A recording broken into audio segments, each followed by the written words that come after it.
saying that it's a sincere honor for my brother and I to be before you all today.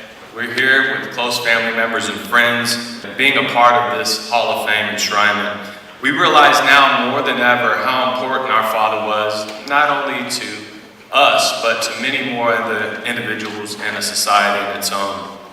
The irony is that if my father were here before you all today, I'm certain that his entire speech would be about thanking God and thanking those individuals who were important, whether they knew it or not, that helped him get here today and made this day possible. You see, my father was a very humble man. As children growing up, Big Don Barksdale was just dad. We knew that he played in the NBA, but really didn't grasp the significance at that point in time. Well, I think back now and I say to myself, why in the world didn't you ask more questions about being the man of me first? And more importantly, what it took to get there.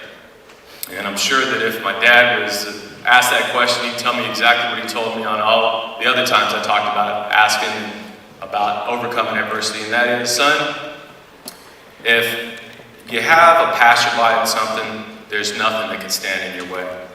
See, my dad taught me about how passion builds success at an early age. And although my dad could be deemed a very successful individual, not one time do I ever remember him bringing up one of his accomplishments or relishing when another individual brought up an accomplishment about him as well.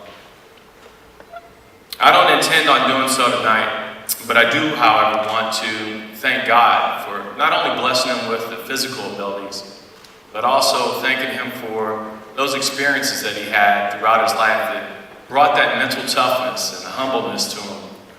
Because I'm not sure that if he didn't have those relationships and those experiences, we'd be here before you all tonight. That being said, there were many people throughout his lifetime who helped him throughout his athletic career, and I can't name them all, but I do know the individuals that he brought up. Bob Cousy, by far, was one of the individuals he used to highlight. But also UCLA's coach, Wilbur Johns, and the great Jackie Robinson, the Honorable Thurgood Marshall, and Olympic Committee member Fred Magoria, coaches Omar Bud Browning and Adolph Rupp, Oakland Bittner's owner, Lou Bittner, and coach Alvin Kite, Baltimore Bullets player and coach Buddy Jeanette, Boston Celtics coach Red Auerbach, of course, and last but not least, that high school coach who cut my dad 3 years in a row. I'm telling you, if it wasn't for that individual, I'm not sure that we'd be standing here before you tonight, and that he would have what it took to get through all the adversity that he had later on in his career. To Mr. Al Adams and Mr. Cornell Meyer, you were both good friends of my dad, and he loved you dearly. And we thank you for your involvement in Save High School Sports.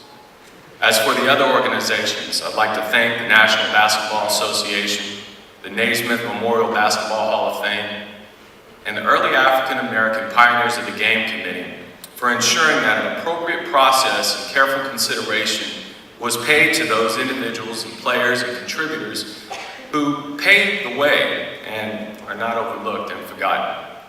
To our family, the last generation, those individuals who knew my dad and helped them accomplish some things. To my grandmother and grandfather, I know that they're up there with my dad smiling as big as they possibly can right now. To my Aunt Pam, to my Uncle Nat, to my cousin Tion, Nat, my mom, my brother Don, and my sister-in-law Joy, and my wife Susan. My father loved us all dearly, and I'm sure he's proud of us as we go through our journey in life. To the next generation, Lestar, Marvin, D'Angelo, Brianna, Ariana, Xavier, and little Eddie. I know that you've already started contributing towards your grandfather's success and even your great-grandfather's success. Please remember the earlier quote that if you have a passion behind something, there's nothing that can stand in your way. And finally, to Mr. Doug Harris. Doug, you've been the driving force behind this entire process that brought Don Barksdale's name to the forefront. And we can't repay you for what you've done. It's been over 20 years, and you've never given up. You've written documentaries, you've filmed documentaries, and more importantly, you've ensured the process for all the nominations were fulfilled to the end. And now here we are at the Hall of Fame. I thank you, and we love you like a brother. We love you like a family member. members, so thank you so much. In closing, I want to thank Big Don Barksdale. Dad, we love you and we'll be forever proud of you, not only for being a Hall of Famer, but for being a significant and great person who made a change on society. Thank you.